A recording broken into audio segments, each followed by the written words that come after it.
here we are going to deal with our next topic, that is English restoration. What is restoration? Yes, it is a kind of restoring something or move back to something. അപ്പോൾ ഒരു കാലത്ത് existed ആയിട്ടുണ്ടായിരുന്ന എന്നാൽ കുറച്ചു കാലമായിട്ട് ഒരു change അതുമായിട്ട് ബന്ധമില്ലാതെ വീണ്ടും അതിലേക്ക് തിരിച്ചു പോവുക. ഈ ഒരു അതായത് മടങ്ങി പോവുക എന്നുള്ള ഒരു മീനിങ് ആണ് റെസ്റ്റോറേഷൻ എന്നതുകൊണ്ട് നമ്മളിവിടെ ഉദ്ദേശിക്കുന്നത്. അപ്പൊ നമ്മൾ നോർമലി ചിന്തിക്കും അല്ലേ, അപ്പൊ എന്താ ഈ ഇംഗ്ലീഷ് റെസ്റ്റോറേഷൻ എന്ന് പറഞ്ഞു കഴിഞ്ഞാൽ? What is English restoration means? Yes, it means restoring the monarchical power. നമ്മൾ പറഞ്ഞിട്ടുണ്ട് ആദ്യം അവിടെ എന്ത് റൂളായിരുന്നു? മൊണാർക്കിക്കൽ റൂളായിരുന്നു. അതിനുശേഷം റൂൾ ഓഫ് കോമൺവെൽത്ത് അല്ലെ, അവിടെ നമ്മളൊരു വ്യക്തിയെ പരിചയപ്പെട്ടിട്ടുണ്ട്, ഒലിവർ ക്രോംവെൽറ്റിന്റെ നേതൃത്വത്തിൽ കോമൺവെൽത്ത് ആണ് കുറെ കാലം ഇംഗ്ലണ്ട് ഭരിച്ചത്. അതിനുശേഷം വീണ്ടും ഒരു റൂൾ ഓഫ് കിങ് വേണം എന്ന് അവിടെയുള്ള ജനങ്ങളും പാർലമെന്റും ഒരുപോലെ തീരുമാനിക്കുകയും അവര് ചാൾസ് ഫസ്റ്റിന്റെ മകനായ ചാൾസ് സെക്കൻഡ്, അദ്ദേഹം ഇപ്പോ ഫ്രാൻസിലാണ് ഉള്ളത്, അപ്പൊ അദ്ദേഹത്തിന് ഇംഗ്ലണ്ടിലേക്ക് വിളിക്കുകയും ഇംഗ്ലണ്ടിലെ രാജാവായിട്ട് വാഴിക്കുകയും ചെയ്യുന്ന ആ ഒരു സിറ്റുവേഷൻ അല്ലെങ്കിൽ ആ ഒരു ഇൻസിഡന്റിനെയാണ് നമ്മൾ ദി ഇംഗ്ലീഷ് റെസ്റ്റോറേഷൻ എന്ന വേർഡ് കൊണ്ട് ഉദ്ദേശിക്കുന്നത്. The restoration of the monarchy. Monarchy means the rule of king. Began in 1660 when the English, Scottish and Irish monarchies were all restored under Charles II under the interim that followed the Wars of Three Kingdoms. The term restoration may apply both to actual event by which the monarchy was restored. Keep in mind, and to the period immediately following the event. നമ്മൾ ഇതിന്റെ background പരിശോധിക്കുകയാണെങ്കിൽ,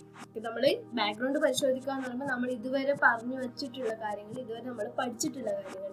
When Charles first became the king, one of the most turbulent period of the English history started. അല്ലെ, Charles first ഭരണത്തിലിരിക്കുന്ന സമയത്താണ് English ഹിസ്റ്ററിയിൽ ഏറ്റവും important ആയിട്ടുള്ള ഒരു period നടക്കുന്നത്. Because of the fight between parliament and monarchy. And as A result of this, ഈ ഒരു പാർലമെന്റും മൊണാർക്കിയും തമ്മിലുള്ള യുദ്ധം എന്തിലേക്ക് കലാശിച്ചു? Yes, as A result the civil war broke out. അപ്പോൾ ഈ ഒരു പാർലമെന്റും മൊണാർക്കിയും തമ്മിലുള്ള ഫൈറ്റിന്റെ ഒരു ആഫ്റ്റർ മാത്തായിട്ട് നമുക്ക് സിവിൽ വാറിനെ കണക്കാക്കാൻ പറ്റും. In 1649, the execution of Charles I brought England to a republican experience led by Oliver Cromwell, who took office as Lord Protector in 1653. 1649 Charles ഫസ്റ്റിനെ execute ചെയ്തു. അതിനുശേഷം ഇംഗ്ലണ്ടിൽ എന്ന് പറഞ്ഞത് ഒരു മൊണാർക്കിക്കൽ റൂൾ അല്ല നമ്മൾ കണ്ടത്, പകരം ഒരു റിപ്പബ്ലിക്കൻ എക്സ്പീരിയൻസ്, ഒരു കോമൺവെൽത്ത്. ആരായിരുന്നു അതിന് നേതൃത്വം കൊടുത്തത്? Oliver Cromwell. He took office as lord protector.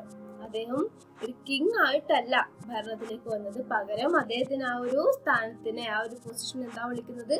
Yes, he is as Lord Protector. Took office in 1653. When he died in 1658, the protectorate began to collapse. In 1660, Parliament voted to restore Charles II to the throne. 1658 Oliver Cromwell മരിക്കുകയും അദ്ദേഹത്തിന്റെ ആ ഒരു protectorate എന്ന് പറയുന്ന ആ ഒരു രീതി അല്ലെങ്കിൽ ആ കോമൺവെൽത്ത് നശിക്കുകയും 1660 പാർലമെന്റ് ചാൾസ് സെക്കൻഡിനെ വീണ്ടും അധികാരത്തിൽ കൊണ്ടുവരാൻ തീരുമാനിക്കുകയും ചെയ്തു. യെസ്, നമ്മൾ പറയുമ്പോൾ നമുക്കിവിടെ ഒരു കാര്യം മനസ്സിലാവുന്നുണ്ട് അല്ലെ, ഒരു കോൺട്രാസ്റ്റ്. എന്താ ഈ സിവിൽ വാർ? നമ്മൾ പറഞ്ഞു സിവിൽ വാർ ഉണ്ടാവുന്നത് എന്തുകൊണ്ടാണ്? മൊണാർക്കിയും പാർലമെന്റും തമ്മിലുള്ള ഫൈറ്റ് കാരണമാണ് സിവിൽ വാർ ഉണ്ടാകുന്നത്. അഗെയിൻ ഇവിടെ 1660 വരുന്ന സമയത്ത് പാർലമെന്റ് തന്നെ ഒരു മൊണാർക്കിക്കൽ റൂൾ വേണമെന്ന് തീരുമാനിക്കുകയും രാജാവിന് ചാൾസ് സെക്കൻഡ്, അതായത് ചാൾസ് ഫസ്റ്റിന്റെ മകനായ ചാൾസ് സെക്കൻഡിനെ അധികാരത്തിൽ കൊണ്ടുവരുന്നതിന് മുൻകൈ എടുക്കുകയും ചെയ്തു. And he become the king of England. On 4th April 1660, Charles II issued the Declaration of Breda, in which he made several promises in relation to the reclamation of the crown of England. When Charles II became king, the monarchy was established and the restoration began. Charles II was a powerless king who is remembered for the easy morality of his court, reflected in much of the literary and artistic production of the time. ഇതിനിടയിൽ ഒരു കാര്യം പറഞ്ഞോട്ടെ, നമ്മളെ Oliver Cromwell മരിച്ച സമയത്ത് അദ്ദേഹത്തിന്റെ ഒരു പിൻഗാമി എന്ന നിലയിൽ അദ്ദേഹത്തിന്റെ മകനായിട്ടുള്ള റിച്ചാർഡ് ക്രോംവെൽ അധികാരത്തിൽ വരുന്നുണ്ട്. But is powerless. അദ്ദേഹത്തിന് പവർ ഉണ്ടായിരുന്നില്ല. പവർ എന്ന് പറയുമ്പോൾ എന്താ, പൊളിറ്റിക്കൽ പവർ ഉണ്ടായിരുന്നില്ല. അപ്പൊ ഇങ്ങനെയുള്ള ഒരു നിസ്സഹായ അവസ്ഥയിലാണ് ഈ ചാൾസ് സെക്കൻഡിനെ അധികാരത്തിൽ കൊണ്ടുവരുന്നതിന് പാർലമെന്റ് മുൻകൈ എടുക്കുകയും ചാൾസ് സെക്കൻഡ് അധികാരത്തിൽ വരികയും ചെയ്യുന്നു. And here also Charles II was a powerless king who is remembered for the easy morality of his court, reflected in much of the literary and artistic production of the time. And what are the impacts of restoration? First one, cultural impacts. An event as drastic as the English Restoration cannot be without its effect on society. Restoration comedy. The most significant event was the emergence of a form of satirical theatre known as the Restoration comedy. This sexuality explicit comedy poked fun at the various social issues of the times. The country wife and the rover were both produced during this period of uncertain social structures and transformations. In 1660, theatres were reopened after Puritan closing. നമ്മൾ പറഞ്ഞിട്ടുണ്ടല്ലേ, പ്യൂരിറ്റന്റെ സമയത്ത് theatres ഒക്കെ നമ്മൾ ഷേക്സ്പിയറിന്റെ നേതൃത്വത്തിലുണ്ടായിരുന്ന theatres ഒക്കെ ആ സമയത്ത് അടച്ചിട്ടുണ്ടായിരുന്നു. 1660 restoration വരികയും അതായത് പഴയ അവസ്ഥ വീണ്ടും പുനഃക്രമീകരിക്കുന്നു അല്ലെ, എല്ലാ രീതിയിലും. കിങ് റൂളറായിട്ട് വരുന്നു, അതുപോലെ തന്നെ പ്യൂരിറ്റൻസിന്റെ സമയത്ത് ക്ലോസ് ചെയ്തിട്ടുണ്ടായിരുന്ന തിയേറ്റേഴ്സ് ഒക്കെ റീഓപ്പൺ ചെയ്യുന്നു. It was born a new type of theatre characterised by the comedy of manners so called for its exaggerations of the manners, models and morals of upper classes.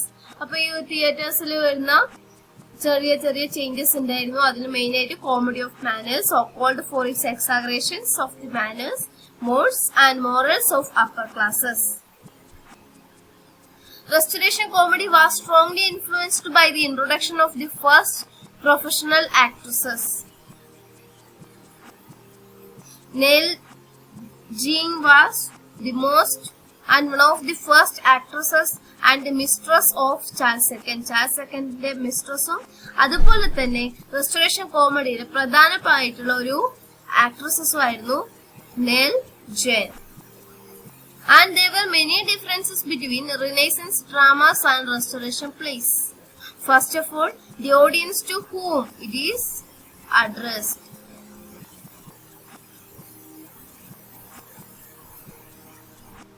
And besides, numerous changes were applied in a stage design.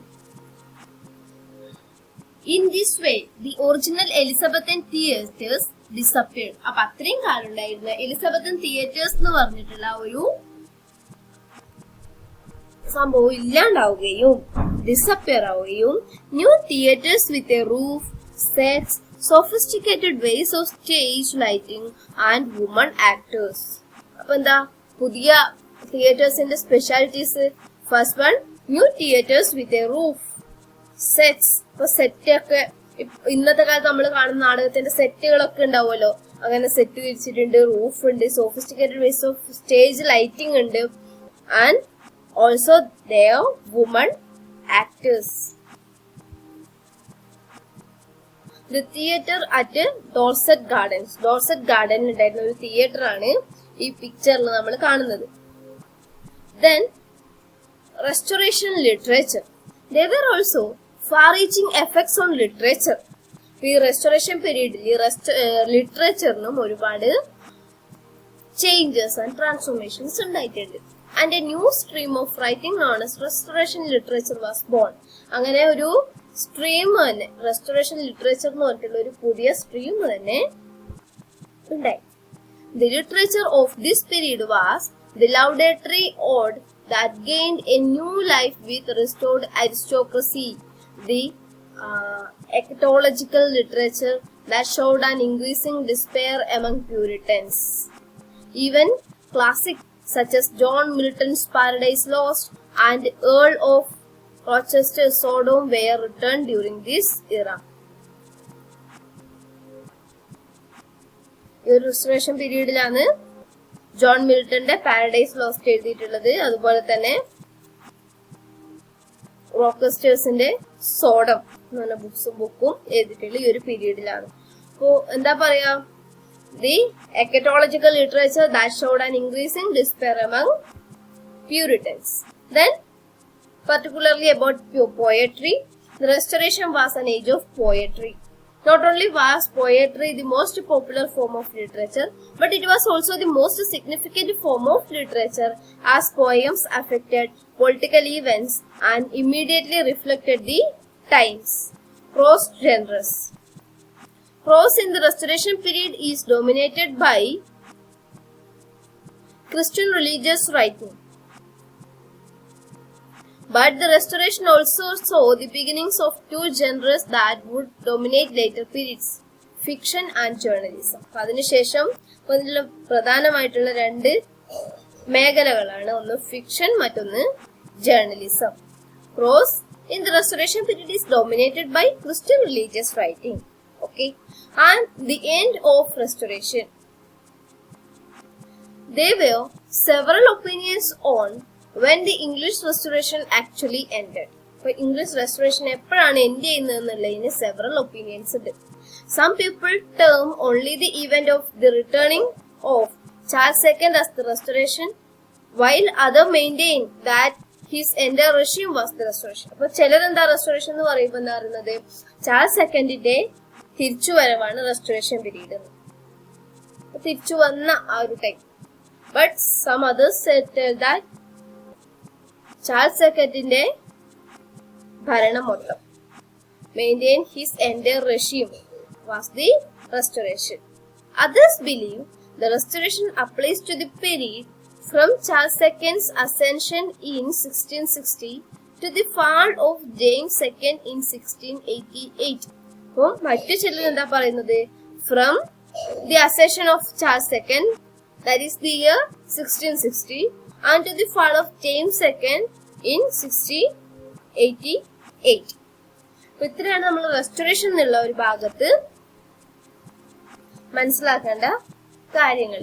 Restoration എന്ന് പറഞ്ഞാൽ എന്താ, ഒരു തിരിച്ചുവരവ്. എന്തിന്റെ തിരിച്ചുവരവാണ്? Rule of monarchy or the rule of king. ആരാണ് കിങ്ങിനെ തിരിച്ചു കൊണ്ടുവരാൻ വേണ്ടി ശ്രമിക്കുന്നത്? Yes, the same parliament.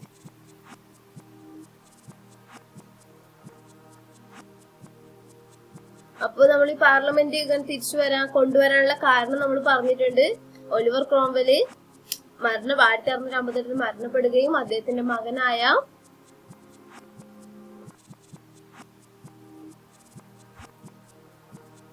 Richard Cromwell അധികാരത്തിൽ വരുന്നു. ബട്ട് അദ്ദേഹം ഒരു ഇൻഎഫിഷ്യന്റ് റൂളർ ആയതുകൊണ്ട് തന്നെ പാർലമെന്റ് ഒരു കൺവെൻഷണൽ പാർലമെന്റ് വിളിച്ചു കൂട്ടുകയും ചാൾസ് ഫസ്റ്റിന്റെ മകനായ ചാൾസ് II അദ്ദേഹം ഇപ്പൊ ഫ്രാൻസിലാണുള്ളത്. ഫ്രാൻസില് രക്ഷപ്പെട്ടു പോയതാണ്, ഇവിടുന്ന് ഒളിച്ചോടി പോയ ഫ്രാൻസില് ഉള്ള ചാൾസ് II ഇംഗ്ലണ്ടിലേക്ക് തിരിച്ചു വിളിക്കുകയും അദ്ദേഹത്തെ അധികാരം ഏൽപ്പിക്കുകയും ചെയ്തു. ഇതിനാണ് നമ്മൾ റെസ്റ്റോറേഷൻ എന്ന് ഇംഗ്ലീഷ് ഹിസ്റ്ററിയിൽ പറയുന്നത്. Thank you.